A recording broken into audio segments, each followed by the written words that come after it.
बिटिआरनि चिफ प्रमद बर' सारनिसिम मोनसे दुखु फोरमायनाय भिडिअ बे भिडिअआ जोबोद दुखुनांथाव आरो साननो गोनां बे मोनसे भिडिअ आं सिगां समाव मास मोननैनि सिगां आं मोनसे भिडिअ बानायखादोंमोन दा मैया जे आं मोनसे भिडिअ होदोंमोन प्रमद बर' सारनि तारमाने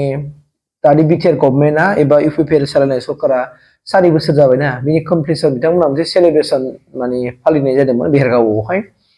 दा बेखौ लानानै आं भिडिअ होदोंमोन प्रमद बर' सारनि फुल स्पिचखौ आं होदों ओमफ्राय प्रमद बर' सारनि फुल स्पिचखौ आं रैमालु बि ब्लग्सआव होदों ओमफ्राय आं नै बावहायबो बे चेनेलावबो मैया आं मोनसे भिडिअ होदोंमोन दा बावहाय आङो गोबां मानसिफोरनि कमेन्टखौ नुबाय गोबां मानसिफोरा दुखु फकास खालामदों प्रमद बर' सारनिसिम दुखु खालामदों जे 4 बोसोर जाबाय 4 बोसोर कमप्लिसन मोनसे दिनै सेलिब्रेसन माने पार्टी खालामबाय प्रग्राम अर्गानाइज खालामबाय बे प्रग्राम अर्गानाइज खालामनायनि उनावहाय दिनै जायफोरनाखि जोंनि बर' हारिनि बा जोंनि बर' जाथिनि माखासे मेन इस्युफोर जाय इस्युफ्रा माने नांथारगौ समाजाव जाय इस्युखौ मेन बिफाव लानानै खामानि मावनांगौमोन नाथाय बिसोर दिनै थालांबाय बेखौ दिनै बिराद दुखु खालामदों बेनो जाहैबाय मा इडुकेसन सेक्टरावहाय इडुकेसन सेक्टराव दिनैसिमबो भेन्सार स्कुलफोर दङ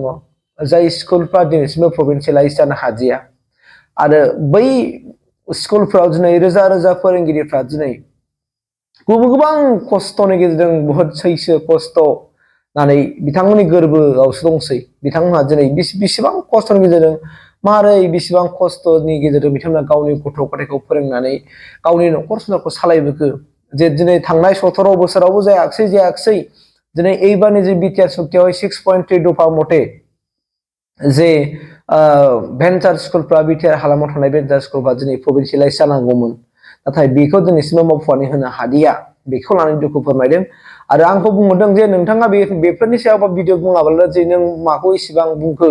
दिनै बिटिआराव मा बेसेबां जौगादों दिनै जाय माने आयदाया मस्ट इम्परटेन्टमोन एसेन्सियेल बुस्थु बेफोरो आरो बेखौनो दिनै मावफुङाखै प्रमद बर' बिटिसि सिबा इभेन दिनैसिम बिथाङा बिनि सायाव बाथ्रा बुङाबालानो दिनै मानिबा सायावसो बाथ्रा बुंगासिनो दङ दा बेखौ लानानै बिथाङा दुखु मोनदों जाय फोरोंगिरिफ्रा समाजाव बयनिख्रुइबो साबसिन माने मान मोनो बिथांमोना दिनै गावनि न'खरनि उसुबिदाखौ दोनथ'नानैब्लाबो दिनै गुबुननि फिसा फिसौखौ फोरोंबाय गुबुननि फिसा फिसौखौहाय मानसि खालामबाय गियान होबाय सोलोंथाइ होबाय रोङैखौ आसि थुयै फोरोंबाय बैफोर आसि थुयै फोरोंनाय दिनै LP school MV school high school बै स्कुला दिनैसिम भेन्सारै थांगासिनो दङ भेन्सार टु भेन्सार इभेन दिनैसिमबो प्रभिन्सियेलाइज खालामनो हादिया अब्ला प्रमद बर'आ माखौ गुरुत्व होनानै मावखो बे गिदिर कुइसन दा बेनिखायनो आंनि चेनेलनि गेजेरजों आं बेखौनो प्रमद बर' बिटिआरनि चिफखौ आं खावलायनो लुगैदों सार जुदि नोंथांमोना बिनि सायाव बेसेबां खामानि मावदों आं मिथिया खिन्थु नोंथाङा सनितपुराव दाखालि एबसुनि डिस्ट्रिक्ट एबसुनि कमार्सआव नोंथाङा मोनसे बाथ्रा बुंदोंमोन कि बेखौ नोंथाङा लिस्ट खालामहोदों होननानै नाथाय दिनैसिम नोंथाङा ओरैबायदि मोनसे समायसीमा माने थि मोनसे सम होनो हायाखै जे अट'नि गेजेरावहाय बेखौ जों खालामगोन होननानै दा बेखौ दुखु मोनदों जे नोंथाङा जे बुंदों फैबाय थानाय 2025नि मार्चनि सिमावहाय नोंथाङा गोबां माखासे इउपिपिएलनि मावनो लानाय माखासे माबाफोरखौ फोसाबगोन होननानै नाथाय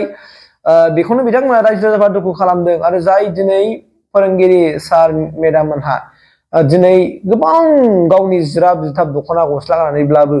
दिनै गावनि जानायखौ दोनथ'नानैब्लाबो गुबुननि गथ'खौ मानसि खालामबाय सोलोंथाइयाव बिथांमोनखौ सोरां होबाय रोङैखौ आसि थुयै फोरोंबाय नाथाय बिथांमोना दिनैसिम सरकारनिफ्राय थाइसेबो फैसा मोनाखै दिनैसिमबो बिथांमोना थाइसेबो दिनै माने फैसा मोननानै बिसि फिसानो गावनि बिसि फिसाफोरनो गाननो होनो हादिया न'खरखौ मोजां रोखोमै दैदेननो हायाखसै दिनैसिमबो गोबां माने गाज्रि कन्डिसन जायखौ जों रायलायथाव जाया बेबायदि कन्डिसननि गेजेरजों न'खरखौ दैदेनबाय दा बिनि सायाव सारा एसेबो साननानै नायाखै नामा लोगोसेनो इउपिपिएलनि गासैबो दैदेनगिरि सारमोना सेन्ट्रेल थाखोनि जायफोर दैदेनगिरि सारमोना बिनि सायाव दासिम बाथ्रा बुङाखिसै नामा जाय बिथांमोना दिनै सोरबाया दिनै स्कुला प्रभिन्सियेलाइज जाब्लाबो दिनै बिथांमोना बोसोरसेल' मावनो मोनसिगोन सोरबा बोसोरनैल' मावनो मोनसिगोन सोरबा रिटायार जालांबायबो दाखालि बावैसो अब्ला बिथांमोननि हालोदखौ सारा मा नायगोन बिथांमोननो मा होगोन बिथांमोननो माबा पेन्सन होगोन नामा बिथांमोननि जिउआव सेक्रिफाइस खालामनायनि थाखाय बिटिआर गभर्नमेन्टनिफ्राय माबा मोनसे पेन्सन होगोन ना होआ माबा मोनसे बिथांमोननो खेबसेयैनो माबा मोनसे न'खरखौ एसेबाबो सुंथानो हानाय बायदि सुजुग आरो सुबिदाखौ होगोन ना होआ बिथांमोननो दा बिदि मोनसे गिदिर कुइसनफोर खालामदों दा ओंखायनो आं बे भिडिअनि गेजेरजों सारनिसिम दुखु फोरमायदों सारा